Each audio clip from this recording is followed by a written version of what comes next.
ശബരിമല സ്വർണ്ണക്കടത്ത് കേസിൽ ദേവസ്വം ബോർഡ് മുൻ അംഗം എൻ വിജയകുമാർ അറസ്റ്റിലായി. സ്വർണ്ണക്കൊള്ളയിലെ നിർണായക അറസ്റ്റാണിത്. അതേസമയം SITക്ക് വിദേശ വ്യവസായി നൽകിയ മൊഴിയുടെ കൂടുതൽ വിവരങ്ങളും പുറത്തുവന്നു. ശബരിമലയിലെ ഉരുപ്പടികളുടെ ഇടപാട് നടന്നത് തിരുവനന്തപുരത്ത് വെച്ചാണ്. ഇടപാടിനായി ഡി മണി ആദ്യം സമീപിച്ചത് തന്നെയാണെന്നാണ് വ്യവസായിയുടെ മൊഴി.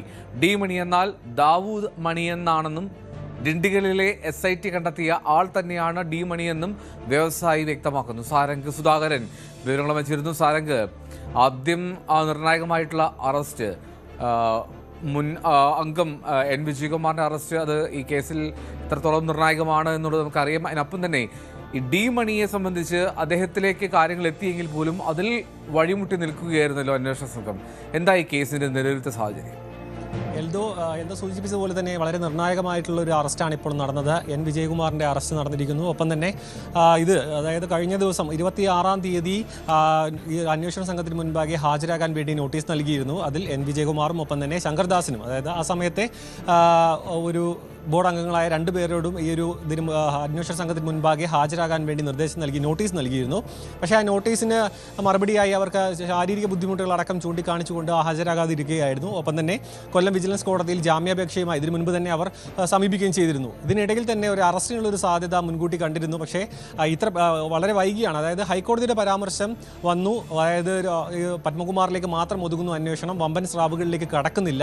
ഒപ്പം തന്നെ ഇതിൻ്റെ പിന്നിലെ ഗൂഢാലോചനയിലേക്ക് അടക്കം അന്വേഷണ സംഘത്തിന് ഇനിയും എത്താൻ കഴിഞ്ഞില്ല എന്ന ഗുരുതരമായിട്ടുള്ള പരാമർശങ്ങൾ, അതായത് വിമർശനങ്ങൾക്ക് ശേഷവും വളരെ കുറച്ച് ദിവസങ്ങൾ കഴിഞ്ഞിട്ടാണ് ഈ ഒരു നോട്ടീസ് നൽകിയതും ആ നോട്ടീസിൽ സൂചിപ്പിച്ച ദിവസം അവർക്ക് ഹാജരാകാൻ കഴിയാതിരുന്നതും. ഒപ്പം തന്നെ ഇപ്പോൾ അതിലൊരാളെ മാത്രമാണ് അറസ്റ്റ് ചെയ്തിരിക്കുന്നത്. അതിനൊപ്പം തന്നെ ഈ ഒരു പത്മകുമാറിൻ്റെ അറസ്റ്റിൻ്റെ സമയത്ത് തന്നെ എന്തുകൊണ്ട് ഇവരിലേക്ക് അടക്കം അറസ്റ്റ് നീങ്ങിയില്ല, ആ ഒരു ചോദ്യം ഹൈക്കോടതി ആരാഞ്ഞിരുന്നു. കാരണം പത്മകുമാർ മാത്രം പറഞ്ഞുകൊണ്ട് ഈ ഒരു അറസ്റ്റ് നിൽക്കില്ല, കാരണം ഈ ഒരു തട്ടിപ്പ് നടക്കില്ല എന്ന കാര്യം തീർച്ചയാണ്. ഗൂഢാലോചനയിൽ പത്മകുമാറിൻ്റെ ഒപ്പം തന്നെ ഈ രണ്ട് ബോർഡ് അംഗങ്ങളും പങ്കെടുത്തിട്ടുണ്ട്, അല്ലെങ്കിൽ ഇവർക്കിതിൽ പങ്കുണ്ട് എന്ന കാര്യം തീർച്ചയാണെന്ന് ഹൈക്കോടതി പരാമർശിച്ചിരുന്നു. അങ്ങനെയാണ് ഇപ്പോൾ അറസ്റ്റിലേക്ക് കാര്യങ്ങൾ കടന്നിരിക്കുന്നത്. ഇതിൽ അതായത് ഈ ഒരു സ്വർണ്ണക്കൊള്ളയുമായി ബന്ധപ്പെട്ട നിർണായകമായൊരു നീക്കമാണ് പത്മകുമാറിലേക്ക് തന്നെ എത്തിയത്. വളരെ വൈകിട്ടാണെങ്കിലും പത്മകുമാറിലേക്ക് നിർബന്ധമായി എത്തിയെന്നടക്കമായിരുന്നു പ്രതിപക്ഷത്തിൻ്റെ ആരോപണം. കാരണം മുഖ്യമന്ത്രിയുടെ ഓഫീസിൽ നിന്നുള്ള മുതിർന്ന IPS ഉദ്യോഗസ്ഥർ ഈ ഒരു അന്വേഷണ സംഘത്തിന് മേലെ സമ്മർദ്ദം ചെലുത്തുന്നു എന്നടക്കമുള്ള ആരോപണങ്ങൾ ഉയർന്നിരുന്നു. അതിനെല്ലാം ശേഷമാണ് ഈ അറസ്റ്റിലേക്ക് കടക്കുന്നത്. ഇനി മറ്റൊരു കാര്യം നോക്കുകയാണെന്നുണ്ടെങ്കിൽ ഡി മണിയുമായി ബന്ധപ്പെട്ടിട്ടുള്ളതാണ്. ഡി മണിയുടെ ഒരു പേര് വളരെ ചുരുങ്ങിയ ദിവസങ്ങൾക്കുള്ളിലാണ് ഇപ്പോൾ ഈ ഒരു അന്വേഷണത്തിൻ്റെ പരിധിയിലടക്കം വരുന്നത്.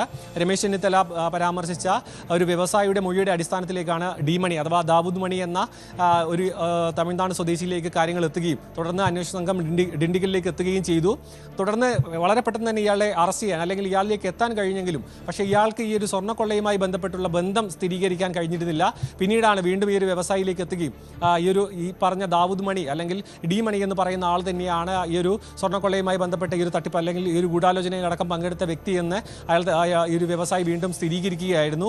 പിന്നീട് ഈ ഒരു വിഗ്രഹങ്ങളുമായി ബന്ധപ്പെട്ട ഒരു തട്ടിപ്പല്ല നടന്നത്, അല്ലെങ്കിൽ അവിടെ നിന്നും ഉരുപ്പടികളാണ് അവിടെ നിന്നും കടത്തിയത് എന്ന തരത്തിലേക്ക് കാര്യങ്ങൾ മാറുന്നു. ഒപ്പം തന്നെ ഈ ഒരു ഡി മണി എന്ന് പറയുന്നത് ഈ ഒരു മേഖലയിൽ ദാവൂദ് മണി എന്ന പേരിൻ്റെ ചുരുക്കപ്പേരായിട്ടാണ് ഈ ഒരു ഡി മണി എന്ന പേരിൽ അറിയപ്പെടുന്നത്. ഒരു അന്വേഷണ സംഘം കണ്ടെത്തിയ ആൾ തന്നെയാണെന്ന് ഈ ഒരു വ്യവസായി അടക്കം സ്ഥിരീകരിക്കുന്നു. ഒപ്പം ഇതുമായി ബന്ധപ്പെടുത്തി നോക്കുകയാണെന്നുണ്ടെങ്കിൽ ഈ ഒരു ഡി മണിയും ഈ അന്താരാഷ്ട്ര പുരാവസ്തു തട്ടിപ്പ് സംഘവുമായിട്ടുള്ള ബന്ധം കൂടി ഇനി അന്വേഷണ സംഘത്തിൻ്റെ പരിധിയിൽ വരും. ഒപ്പം കൂടുതൽ, അതായത് ഈ ഒരു രാഷ്ട്രീയ തലത്തിൽ പതുക്കെയാണെന്നുണ്ടെങ്കിലും ഈ ഒരു രാഷ്ട്രീയ തലത്തിലടക്കം അന്വേഷണം വ്യാപിപ്പിക്കാനുള്ള സാധ്യതയുണ്ട്. ഈ ഒരു അന്വേഷണം കൂടുതൽ ഗൂഢാലോചനയുടെ ഭാഗങ്ങളിലേക്ക് കടക്കാനുള്ള സാധ്യതയുണ്ട്. റൈറ്റ്, സാരംഗ് സുധാകരൻ വിവരങ്ങൾ നൽകിയത്.